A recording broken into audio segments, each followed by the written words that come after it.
Welcome back नाज़रीन, हम गुफ्तगू कर रहे हैं बैरिस्टर सलाउद्दीन अहमद साहब से और हसनात मलिक साहब से। बैरिस्टर साहब, पहले तो लोगों को ये समझाएं कि जो 27वीं तरमीम पे बिलावल भुट्टो ज़रदारी साहब की ट्वीट आई है, आपने भी उसकी कुछ तफसील तो देख ली होगी। ये पहले भी बात हो रही थी, अभी हसनात साहब ने भी, कि कॉन्स्टिट्यूशनल कोर्ट अब जब बेंच बन ही गया है, बेंच के फैसले भी शायद ऐसे ही आ रहे हैं जो बनाने वाले चाहते थे, तो कॉन्स्टिट्यूशनल कोर्ट बनाने की अब क्या ज़रूरत है? पहले तो मेरे जैसे लोगों को आप ये समझाएं ना। देखिए, पहले तो इसकी टाइमिंग भी बड़ी इंटरेस्टिंग है कि ये बार काउंसिल की इलेक्शंस के 2 दिन बाद इसी का तो इंतजार था सर। कब से हम सुन रहे थे कि इन्हीं का इंतजार था।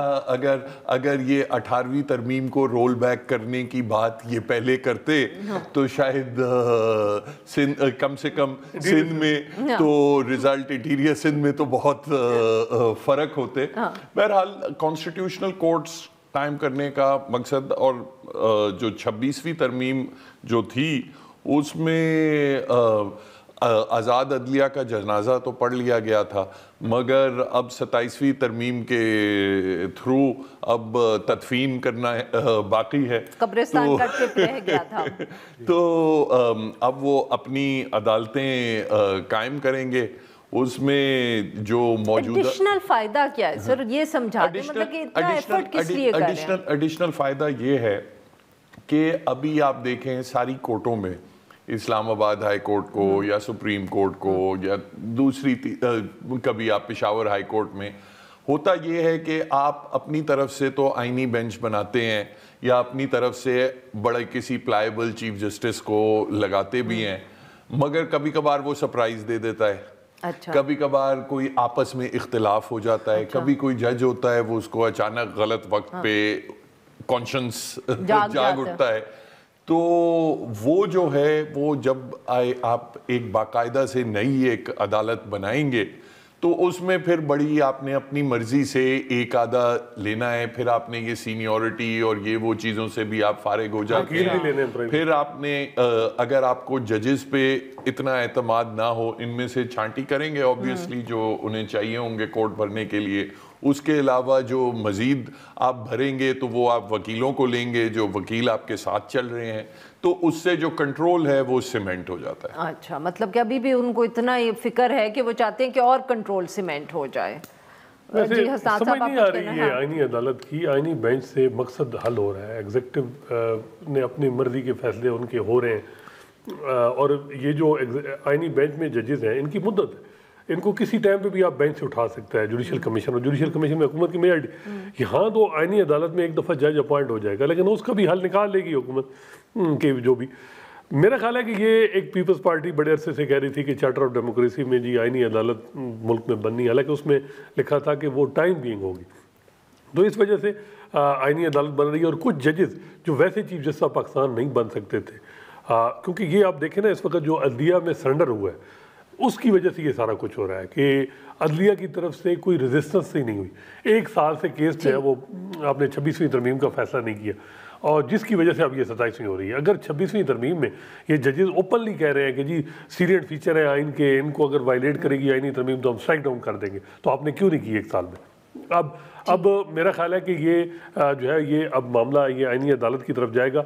शॉर्ट टर्म तो इस पीपल्स पार्टी और नून लीग को फ़ायदा होगा, लेकिन यही आईनी अदालत किसी दिन इनके गले पड़ेगी। सलाउद्दीन साहब, ऑब्वियसली जैसे आपने अभी जिक्र किया कि आज ही आया क्योंकि बार इलेक्शन सिंध में मुख्तलिफ हो सकते थे, तो सर जो इसमें जो बिलावल भुट्टो ज़रदारी साहब ने बात की अपने ट्वीट में, उन्होंने NFC की तब्दीली की बात की है, वो हम बहुत अरसे से सुन रहे थे।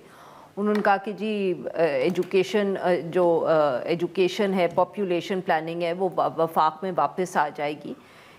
इनका तो अब ये this will be very politically difficult for PPP। देखिए, इसमें 4 चीज़ें हैं जो बिलावल साहब ने अपनी ट्वीट में कही थी। एक ये आईनी अदालतों का, उससे सुप्रीम कोर्ट और हाई कोर्ट्स तो कम्प्लीटली फिर साइडलाइन हो जाती हैं, वहाँ उनका कंट्रोल सीमेंट हो जाता है हुकूमत का। दूसरा उन्होंने उसमें ये कहा था कि एग्जीक्यूटिव मैजिस्ट्रेसी का जो सिस्टम है हम वो दोबारा से बहाल करेंगे। इसकी एक कॉन्टेक्स्ट है हिस्टोरिकल कि पहले अंग्रेज़ों के दौर से चलता आ रहा था کہ جو ڈی سی ہوتا تھا کسی علاقے کا تو اس کو جج کے بھی اختیارات ہوتے تھے کچھ مخصوص اوفینسز میں. تو وہ سپریم کورٹ نے شرف فریدی کے کیس میں آئی تھنک 1990 میں اس کو کہا تھا کہ یہ انڈیپینڈنس آف جوڈیشری کے خلاف ہے کہ آپ کسی سرکاری افسر کو آپ نے جوڈیشل پاورز دیے ہوئے ہیں. تو اس کے بعد وہ ختم کر دیے گئے تھے. پھر اب وہ ریوائیو کرنے کا مقصد یہ ہے کہ اب دوبارہ سے وہ جو ڈپٹی کمشنر بیٹھا ہوگا اس کے پاس جو بھی اوفینسز وہ مارک کریں گے کہ فرض کریں اگر یہ پبلک آرڈر کے اوفینسز ہیں کہ جلوس نکالنے پہ ایٹسیٹرا, تو یہ بڑی مشکل پڑ جاتی تھی حکومت کو کہ میجسٹریٹ کے سامنے پیش کرنا پڑتا تھا, پھر بیل بھی ہو جاتی تھی کہ تو وہ اس چیز سے فارغ ہو جائیں گے, ان کو آسانی ہوگی اسی وقت ڈی سی سے آپ نے 6 مہینے سال کی سزا کروا کے اپنا پھر وہ جو بھی انہیں اوفینسز سمجھ آئیں جہاں بھی انہیں لگے کہ یہاں ہمیں گورنمنٹ کے تھرو ٹرائل کروانی ہے تو وہ ان اوفینسز کو شامل ایگزیکٹو میجسٹریٹ کی اختیارات میں شامل کر کے وہ گورنمنٹ کے تھرو ٹرائل کروائیں گے. پھر یعنی کہ آپ ہم بتا رہے ہیں کہ اگلی دفعہ حسنات صاحب یا میں جب کوئی میں بالکل اشارہ وہی کر رہا ہوں یا تو اس کے بعد پھر ڈی سی اسلام آباد ول ٹیک دا ڈیسیژن, وہ بات کیونکہ آپ کو پتہ ہے عدالتیں جو ہیں وہ حسنات صاحب کو بیل دے دیتی ہیں, ابھی بھی اس دور میں بھی دے دیتی ہیں. مجھے تو پتہ نہیں ملے نہ ملے بٹ حسنات صاحب کو ضرور بیل مل جائے گی. تیسرا جو 18th امینڈمنٹ کی رول بیک والا ایشو ہے that I think will be obviously a matter of negotiation, اور شاید اس کو شامل یہ اس لیے کیا گیا ہو کہ ایک یہ دکھا سکیں کہ نہیں دیکھیں ہم نے نیگوسیشنز کر کے اس کو روک لیا ہے. حسنات صاحب کچھ کہنا چاہ رہے ہیں, معاف کریے گا سر. ہاں جی, دیکھیں یہ سب کچھ جو ہو رہا ہے نا اس کی ذمہ دار یہ عدلیہ ہے, اور یہ جو ججز ڈرائیونگ سیٹ پہ بیٹھے ہیں انہوں نے اپنے جو اختیارات تھے 26ویں ترمیم میں جو حکومت نے ان سے نہیں لیے وہ بھی انہوں نے سرنڈر کر دی.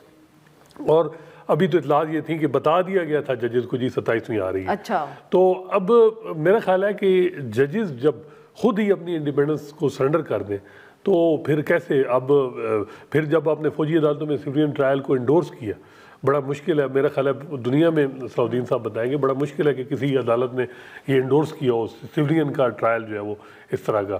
اسی وجہ سے انٹرنیشنلی مختلف فورم سے جو ہے وہ کرٹیسزم بھی ہے. تو اس کے بعد آپ یہی مجسٹریٹ والا ریوائیول آ رہی ہے, جب آپ جو چیزیں اسپیس دیں گے تو اگلے اسپیس لیں گے. تو ویری کوئکلی آپ لوگوں کا خیال میں اب ادھر بھی کوئی شور نہیں بچے گا 27ویں ترمیم پہ جیسے 26ویں پہ نہیں بچا؟ دیکھیں شور تو پبلک میں, وکیلوں میں ایٹسیٹرا وہ تو چلتا رہے گا. آئی تھنک عدالتوں میں جب ججز نے 26ویں ترمیم نہ صرف تسلیم کی مگر لپک کے تسلیم کی, وہ اب خیر بات ان کے ہاتھوں سے بھی باہر ہے, کیونکہ وہ تو کہتی ہیں کہ کتاب میں ابھی جس طرح آئینی بینچ ابھی کہتی ہے کہ ہم خود ہی اپنے وجود کا فیصلہ کریں گے, اسی طرح اب آئینی عدالت قائم ہوگی تو اب آئینی عدالت ہی اپنے وجود کی یا ایگزیکٹو میجسٹریٹ ہی اپنے وجود کا فیصلہ کرے گا. 30 seconds very quickly sir, your response on this. نہیں یہی ہوگا میرا خیال ہے کہ جو ہے وہ ابھی آئینی عدالت کی طرف معاملات جائیں گے اور ججز سے بات چیت ہوگی کہ جو آئینی عدالت کا سربراہ کون ہوگا. یہ اب سسپینس ہے کہ کون سپریم کورٹ کے ان ججز میں سے کوئی لیا جائے گا یا کوئی وکیل بھی اطلاعات ہیں کہ آئینی عدالت کا سربراہ بنا دیا جائے, یہ بھی ایگزیکٹو کا اختیار. تو میرا خیال ہے کہ یہ بڑا لمبا چلے گا اب معاملہ. بہت بہت شکریہ ہمارے دو مہمان, انہوں نے ہمارے لیے وقت نکالا. ناظرین آج کے لیے بس اتنا ہی. Will be back tomorrow at the same time.